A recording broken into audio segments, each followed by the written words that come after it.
It is election night once again here across North Alabama. We have live team coverage for you tonight, staying on top of the runoff elections. We begin with the race for the Republican nomination for U.S. Senate. WAY 31's Matt Kroschel is live with more on Katie Britt's campaign. Matt? And hello and good afternoon to you. A bit of deja vu here in downtown Montgomery. This is the same ballroom we were in last month for the primary. When we actually saw those results come in, Katie Britt wasn't able to make it to that magic 50% plus one vote. So here we are with this runoff against Mo Brooks. And since that time, Katie Britt has picked up former President Donald Trump's endorsement. That was a big game changer in this race because obviously that endorsement was at the Mo Brooks camp prior to that change here since we had that primary. So Katie Britt expected to take the stage here this evening, but only after the results are clear. That's what her team is telling us here in Montgomery tonight. About 500 people are expected to pack this ballroom. Those are the ones that have RSVP'd, so it is going to be a very big deal here in downtown Montgomery. The crew's working hard to do some of those mic checks and all the lights, all those fun things. So we'll be back out here with you as we watch and wait for those polls to close here across Alabama. For now, reporting live in downtown Montgomery, Matt Kroschel, WAY 31 News. All right, thank you, Matt. Our team coverage continues now with WAY 31's Brittany Harry. She's live in Huntsville, staying on top of Mo Brooks' campaign as he hopes to defeat Britt tonight. Brittany.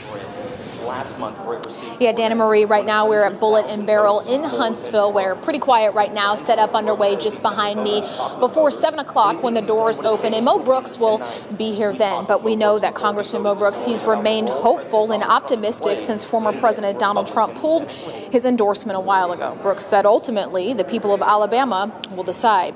In his campaign for Senate, Brooks has repeatedly called himself a proven conservative leader on the issues that matter most to Alabama.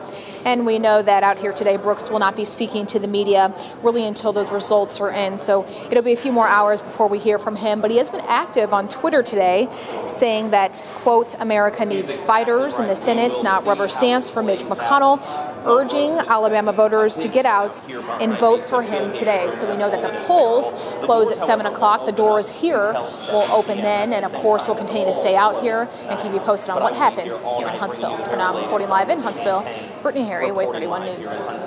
All right, thanks very much, Brittany. We want to take a look at how these candidates fared during last month's primary. And of course, you heard both Brittany and Matt mention Donald Trump's, former President Trump's endorsement. He pulled that endorsement from Brooks before the primary, but he endorsed Britt before this runoff election. So we'll see how that plays out a little later on tonight. But you can see what happened in the primary race for this Republican, for this U.S. Senate seat in the Republican side. Katie Britt with 46% of the vote across the entire state of Alabama. We can zoom in here really quickly on North Alabama and show you this is about where Brooks did his best. Brooks is from right here. He was a former Madison County Commissioner. You can see 29% of the vote he got here across the state, and most of his votes were here in North Alabama. But again, Britt coming in with 46%. So by all intents and purposes, Mo Brooks has an uphill battle here to win this primary runoff. Marie?